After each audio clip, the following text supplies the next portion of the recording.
Bonjour à tous et bienvenue sur Parlons Afrique, votre rendez-vous pour décrypter l'actualité économique et géopolitique avec un regard perçant. Aujourd'hui, nous plongeons au cœur d'un conflit brûlant qui secoue le Mali, la bataille entre l'État malien et le géant minier canadien Barrick Mining. Des bureaux rouverts sous haute tension, des mines sous contrôle judiciaire, des tonnes d'or bloquées et un ancien ministre propulsé à la tête d'une opération stratégique. Ce dossier explosif mêle économie, justice et souveraineté nationale. Depuis 2023, le Mali, riche en or mais en quête de contrôle sur ses ressources, s'oppose à Barrick Mining dans une lutte qui pourrait redéfinir l'avenir de l'industrie aurifère dans le pays. Que s'est-il passé le 23 juin 2025, lorsque les bureaux de Barrick à Bamako ont rouvert sous la supervision d'un administrateur judiciaire? Pourquoi ce bras de fer entre une nation et une multinationale? Et quelles sont les implications pour le Mali et ses citoyens? Attachez vos ceintures, car nous allons explorer cette saga en profondeur. Pour comprendre cette affaire, remontons à la source.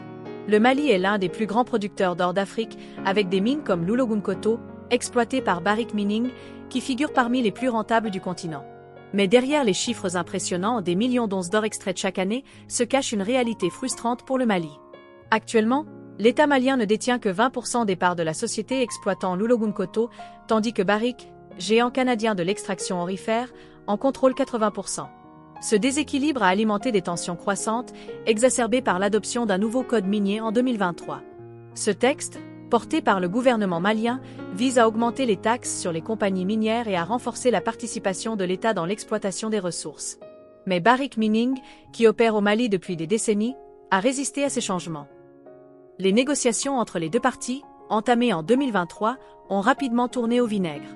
Le gouvernement malien reproche à Barrick de ne pas respecter ses obligations fiscales, accusant l'entreprise de devoir des sommes colossales en impôts impayés. En avril 2025, les autorités ont frappé fort. Le bureau de Barrick à Bamako a été fermé et 3 tonnes d'or, prêtes à l'exportation, ont été saisies. Cette décision a paralysé les opérations du complexe l'Oulogounkoto, suspendu depuis la mi-janvier 2025, plongeant l'entreprise et ses sous-traitants dans l'incertitude. Ce conflit n'est pas seulement une question d'argent. Il reflète une lutte plus large pour la souveraineté économique. Le Mali, comme d'autres nations africaines riches en ressources, cherche à reprendre le contrôle de son or, une richesse souvent exploitée par des multinationales étrangères au détriment des populations locales. Mais comment en est-on arrivé à une telle escalade? Le 23 juin 2025 marque un tournant dans cette saga. Après des mois de fermeture, le bureau de Barrick Mining à Bamako rouvre ses portes, mais sous des conditions strictes. Des responsables de l'administration fiscale malienne, accompagnés d'un administrateur judiciaire, ont orchestré cette réouverture, agissant sous l'autorité d'une ordonnance judiciaire. Cette décision fait suite à une série de mesures radicales prises par l'État malien. Le 16 juin 2025, un tribunal malien a placé le complexe aurifère l'Oulogounkoto sous contrôle de l'État, une mesure sans précédent qui a envoyé une onde de choc dans l'industrie minière mondiale. À la tête de cette opération, un homme, Soumana Makadji, ancien ministre malien de la Santé, nommé administrateur provisoire. Makadji, figure respectée dans le pays, a immédiatement pris ses fonctions. Le lundi suivant la réouverture, il a rencontré le personnel du bureau de Bamako, annonçant son intention de se rendre sur le site minier de l'Oulogounkoto pour relancer les activités. Selon des sources proches du dossier, il a assuré que les mines pourraient s'autofinancer une fois la production redémarrée et les exportations d'or reprises. Mais cette réouverture n'est pas un simple retour à la normale. Elle s'inscrit dans un cadre judiciaire strict, où l'État malien cherche à garantir que Barrick respecte ses obligations fiscales tout en maintenant les opérations. Makadji a également rencontré des sous-traitants, dont beaucoup dépendent économiquement des activités de Barrick. Ces discussions visent à rassurer les partenaires locaux, tout en envoyant un message clair. Le Mali veut reprendre le contrôle de son or, mais sans sacrifier la stabilité économique du secteur.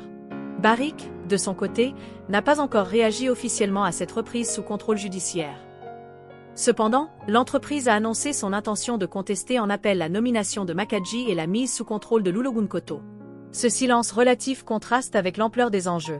Barrick risque de perdre une part significative de son influence au Mali, tandis que le gouvernement malien joue gros en défiant un acteur majeur de l'industrie mondiale. Ce conflit dépasse largement le cadre d'un simple différend fiscal. Il touche à des questions fondamentales: qui contrôle les richesses naturelles du Mali? Et à qui profitent leurs Maliens? Avec seulement 20% des parts dans l'Oulogounkoto, le Mali estime qu'il ne tire pas suffisamment profit de ses ressources. Le nouveau code minier de 2023, qui impose des taxes plus élevées et une participation accrue de l'État, est au cœur de cette bataille. Mais pour Barrick, ces changements menacent la rentabilité d'une opération qui représente une part significative de ses revenus mondiaux. l'escalade judiciaire reflète également des tensions géopolitiques plus larges. Depuis le coup d'État de 2021, le gouvernement malien, dirigé par une junte militaire, adopte une posture de plus en plus souverainiste. En défiant Barrick, Bamako envoie un message à toutes les multinationales opérant sur son sol: le Mali entend dicter les règles. Mais ce pari est risqué. La suspension des exportations d'or et la mise sous contrôle judiciaire des opérations de Barrick pourraient effrayer les investisseurs étrangers, déjà méfiants face à l'instabilité politique du pays. Pour les travailleurs maliens et les sous-traitants, l'enjeu est tout aussi crucial. Loulo-Gounkoto emploie des milliers de personnes et soutient des communautés entières. La reprise des activités sous contrôle judiciaire pourrait préserver ces emplois, mais à quel prix? Si les négociations entre Barrick et l'État échouent, le Mali pourrait pousser pour une nationalisation partielle ou totale des mines, une décision qui aurait des répercussions majeures sur l'économie nationale et régionale. Alors, que nous réserve l'avenir?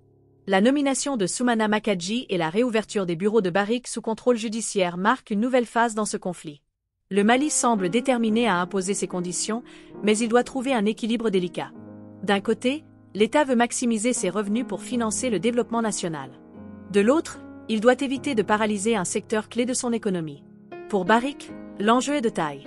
L'entreprise, qui opère dans plusieurs pays, doit naviguer entre la nécessité de maintenir ses opérations au Mali et la pression croissante des autorités. Une issue négociée semble encore possible, mais elle nécessitera des concessions de part et d'autre. Pour les Maliens, ce conflit est un symbole. L'or, richesse nationale, doit-il continuer à enrichir principalement des actionnaires étrangers? Ou peut-il devenir un levier pour le développement du pays? La réponse à cette question pourrait redéfinir non seulement l'avenir de Barrick au Mali, mais aussi le modèle économique des industries extractives à travers l'Afrique. Et voilà pour ce décryptage d'un conflit qui pourrait changer la donne au Mali et au-delà. La réouverture des bureaux de Barrick Mining sous contrôle judiciaire n'est pas seulement une étape dans un différend fiscal, c'est un moment clé dans la quête du Mali pour reprendre le contrôle de ses ressources. Mais à quel prix? Le Mali parviendra-t-il à imposer ses règles sans effrayer les investisseurs? Barrick cédera-t-elle face à la pression? Une chose est sûre, les regards du monde entier sont tournés vers Bamako. Qu'en pensez-vous? Ce conflit est-il une victoire pour la souveraineté malienne ou un pari risqué?